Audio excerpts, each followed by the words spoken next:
Assalamualaikum warahmatullahi wabarakatuh. Alhamdulillahirrahmanirrahim. Wassalatu wassalamu ala asrofil anbiya'i wal mursalin wa ala alihi washabihi ajmain. Perkenalkan, nama saya Ariel Ortega dengan NPM 101222046. Ada beberapa materi yang akan saya bahas dengan tujuan untuk memenuhi evaluasi tengah semester pada mata kuliah Pendidikan Agama Islam.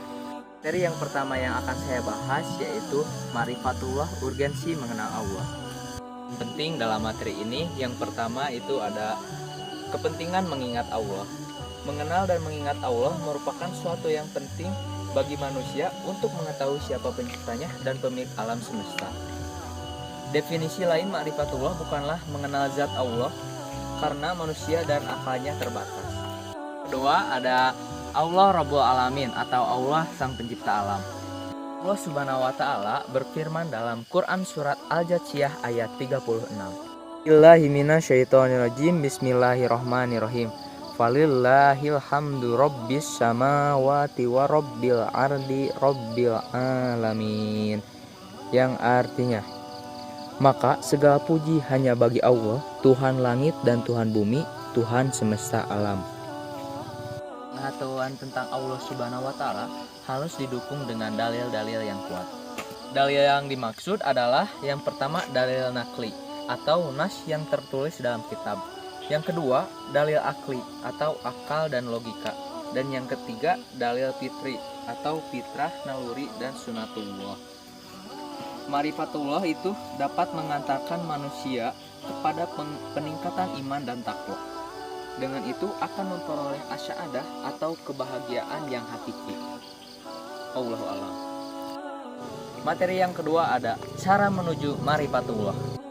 Cara menuju Ma'rifatullah yaitu dengan ayat-ayat. Yang pertama ada ayat qauliyah. Ayat qauliyah adalah ayat yang bersumber dari firman Allah Subhanahu wa taala yang sering kita jumpai pada kitab suci Al-Qur'an.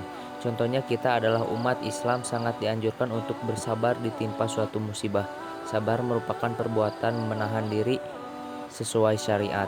Contoh ayat qauliyah adalah Quran surat At-Tin ayat 1-8. Yang kedua ada ayat kauniyah, yaitu tanda-tanda kebesaran ayat-ayat Allah yang ada di dalam alam raya. Sunatullah atau takdir Allah ini memegang peran kunci. Jadi Islami pada tingkat alam adalah menyeimbangkan potensi negatif dan positif. Contoh dari ayat ini, Allah Subhanahu wa taala menciptakan gunung-gunung sebagai tanda kebesarannya dan harus kita imani dan syukuri. Sebagaimana dalam Quran surat Fussilat ayat 53. Bismillahirrahmanirrahim. Sanurihim ayatina fil afaqi wa fi anfusihim hatta yatabayyana lahum annahu haq.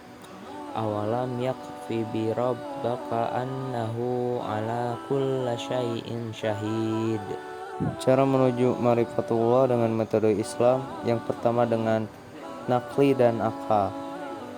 Yang kedua ada tasdik atau membenarkan. Yang ketiga ada menghasilkan imam. Metode selain Islam. Yang pertama ada dugaan dan hawa nafsu. Yang kedua ada ragu-ragu. Dan yang ketiga ada berakibat futur. Materi yang ketiga ada penghalang mengenal Allah. Sifat-sifat yang menghambat pengenalan terhadap Allah. Terdapat dua hal yang menghalangi manusia dalam mengenal Allah. Yang pertama itu ada maradus syahwat yang berkaitan dengan penyakit hati berupa nafsu dan kesenangan serta perilaku yang tidak terpuji. Yang kedua ada maradus syubhat, hal yang menimbulkan keraguan lebih banyak dengan masalah akal dan logika. Sifat yang berasal dari penyakit syahwat. Yang pertama ada al-fiksu atau kefasikan. Yang kedua ada al-kibru atau kesombongan. Yang ketiga ada az-zulmu atau kezaliman. Yang keempat ada al-kizbu atau kedustaan. Dan yang kelima ada kasratul na'asyi atau banyak melakukan maksiat. Kelima sifat tersebut akan mendapatkan murka Allah jika kita tidak segera bertaubat.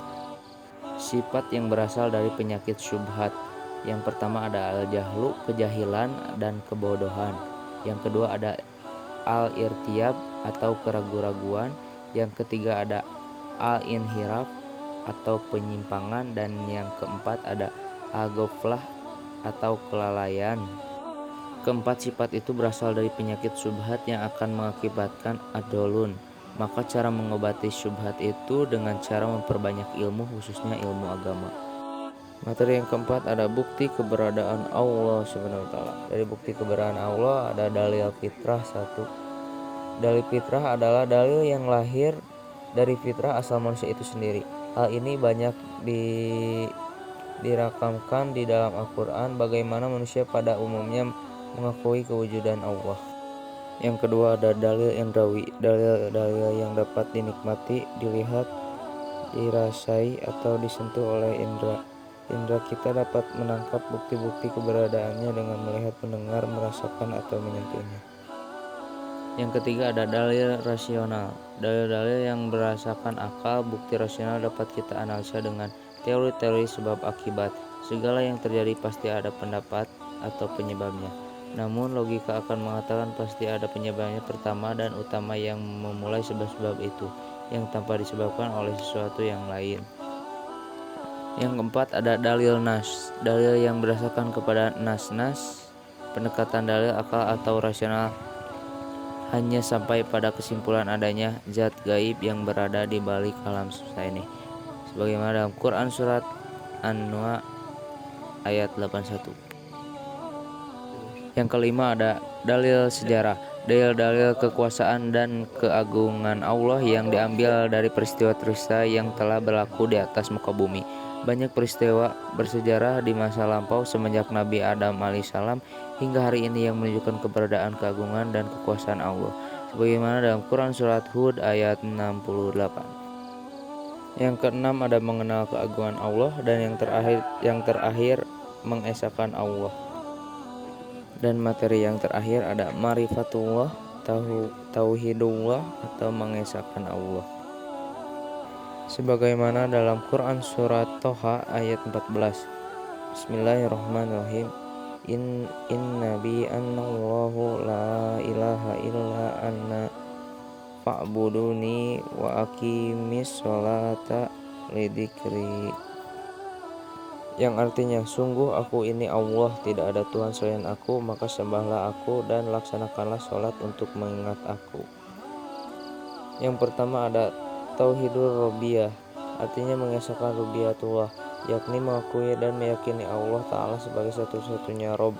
Dialah Khaliqon atau pencipta, Razikon pemberi rezeki, dan Malikan pemilik. Yang kedua ada tauhid mulkiyah, artinya mengesahkan mulkiyatullah. Dialah walian atau pemimpin dan pelindung, dan hakiman yang menetapkan aturan dan hukum. Allah adalah walian, satu-satunya pemimpin dan pelindung yang hakiki. Yang ketiga ada tauhid uluhiyah, artinya mengesahkan uluhiyatullah, yakni Allah satu-satunya gayatan dan mabudan. Sekian materi yang bisa saya sampaikan. Wassalamualaikum warahmatullahi wabarakatuh.